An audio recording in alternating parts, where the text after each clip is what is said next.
ఉన్నారు వారందరికీ ఈ కార్యక్రమానికి హాజరైన మీడియా మిత్రులందరికీ ముఖ్యంగా రైతులతో పాటు ఈ రాష్ట్ర ప్రభుత్వానికి సూచనలు ఇవ్వడానికి రైతులు ఎలా చేస్తే బాగుంటుందో రాష్ట్ర ప్రభుత్వం నిర్ణయం తీసుకోవటానికి ముందే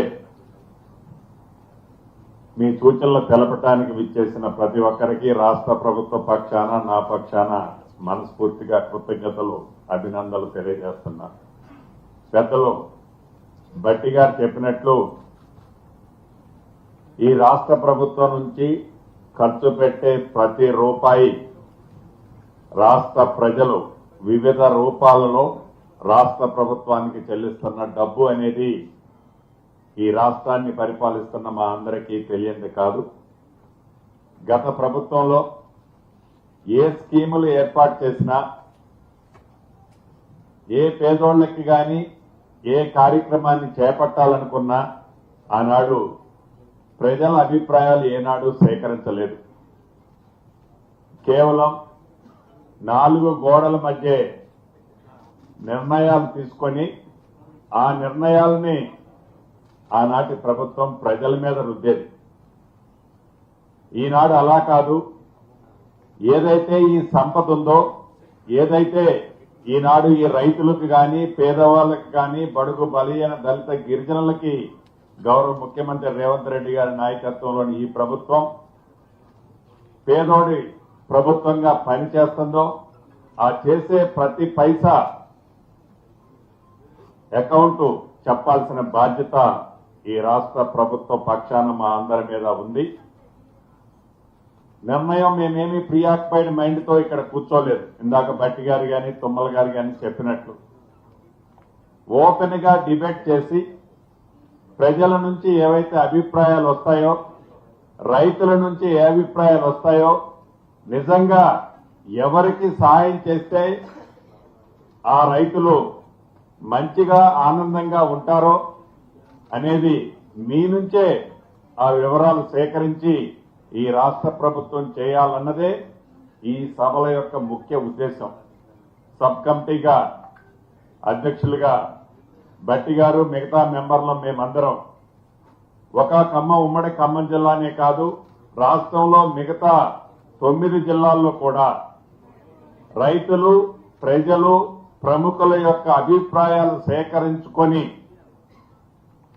మీ అభిప్రాయాలన్నింటినీ క్షుణ్ణంగా పరిశీలించి ఆ తదుపరి నిర్ణయం తీసుకొని భట్టి గారు చెప్పినట్టు రేపు రాబోయే అసెంబ్లీలో మీరిచ్చే సూచనల్ని అసెంబ్లీలో పెట్టి ఏదైతే ఈనాడు ప్రధాన ప్రతిపక్షం నిన్న మొన్న మాట్లాడుతుంది,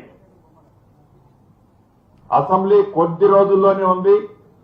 ఇప్పుడు వీళ్ళు సమావేశాలు పెట్టి ఈ అసెంబ్లీలో చర్చించాలని కానీ రైతుల్ని ఆదుకోవాలని కానీ ఈ రాష్ట్రానికి రాష్ట్ర ప్రభుత్వానికి చిత్తశుద్ధి లేదు అని నిన్ననో మొన్ననో ప్రధాన ప్రతిపక్షమని చెప్పుకుంటున్న పెద్దలు కొంతమంది మాట్లాడుతున్నారు.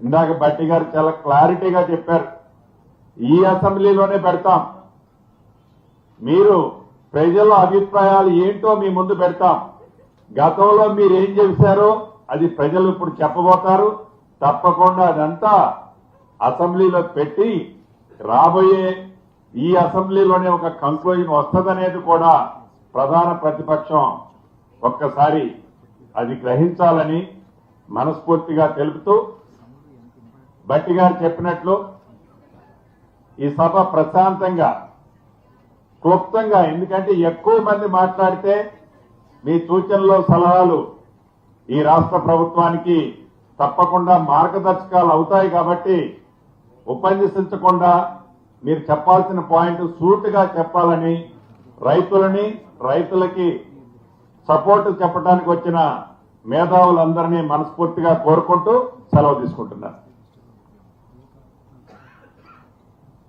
ధన్యవాదాలు సార్. సార్ తమరి అనుమతితో ఇప్పుడు చర్చని మొదలు పెట్టాలి సార్. సభలో వివిధ రైతు సంఘాల నుంచి, కోఆపరేటివ్ బ్యాంకుల నుంచి, చిన్నకారు, సన్నకారు, పెద్ద రైతుల నుంచి, ఇతర వివిధ రిప్రజెంటేటివ్ శాంపుల్ని ఇక్కడ ఆహ్వానించడం జరిగింది సార్. సభకు అందరికందండి. మీకు ఒకసారి మీరు ఎవరు మాట్లాడదలుచుకున్నారో చేయలేపితే మీకు అందరికి 4-5 మైకులు పెట్టడం జరిగిందండి. మైక్ మీ దగ్గరకు వస్తుంది, మీరు చర్చను మొదలు పెట్టవచ్చు. మొట్టమొదటిగా ఈ తల్లాపు రెడ్డి గారి నాగిరెడ్డి గారిని లక్ష్మీపురం గ్రామం నుంచి వచ్చారండి, ఎర్రుపాలెం మండలం. మైక్ అందిస్తారండి. తల్లాపు రెడ్డి నాగిరెడ్డి గారండి. సభకు నమస్కారం అండి. నా పేరు నాగిరెడ్డి అండి. మాది లక్ష్మీపురం గ్రామం, ఎరుపాలెం మండలం. సార్, ముందుగా ఈ రైతు భరోసా పథకం అమలులో రైతుల అభిప్రాయ సేకరణ చేయాలని తెలంగాణ ప్రభుత్వం నిర్వహించడం, ముందుగా రైతులందరి తరఫున తెలంగాణ ప్రభుత్వానికి మాకు ధన్యవాదాలండి.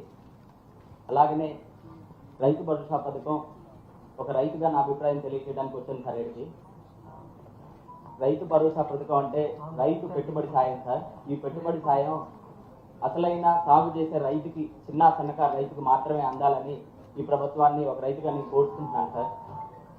గత ప్రభుత్వం చేసినట్టు పెద్ద పెద్ద భూ కవతాలకి, కొండలకి, గుట్టలకి, కమర్షియల్ ల్యాండ్స్ కాకుండా సాగు చేసే సన్న చిన్నకారు రైతులకు మాత్రమే ఈ పథకం అందే విధంగా ఈ గవర్నమెంట్ చేయాలని కోరుకుంటున్నాను సార్. అలాగే గౌరవ వ్యవసాయ శాఖ మంత్రి గారికి ఒక రైతుగా చిన్న సూచన సార్.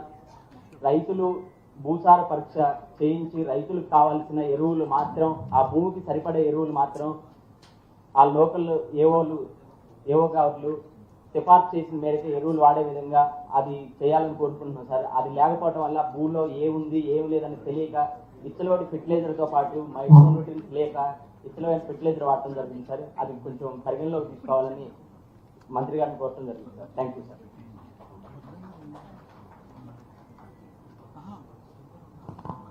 థ్యాంక్ యూ అండి.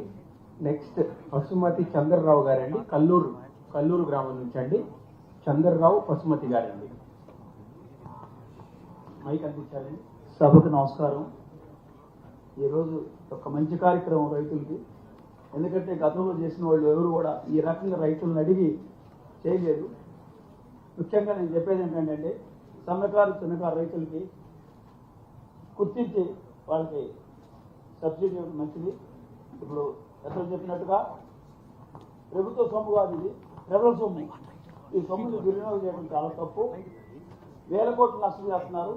కాబట్టి దగ్గర 40% లాగడ ఇచ్చిన డబ్బులు పాడైపోయి ఇప్పుడు అవి గ్రహించి ఈ యొక్క నిర్ణయం తీసుకొని ప్రభుత్వానికి ఆదాయం డబ్బు పాడవకుండా, ప్రజలకు ఇబ్బంది లేకోకుండా అందరికి మంచి చేయాలని కోరుకుంటున్నాం.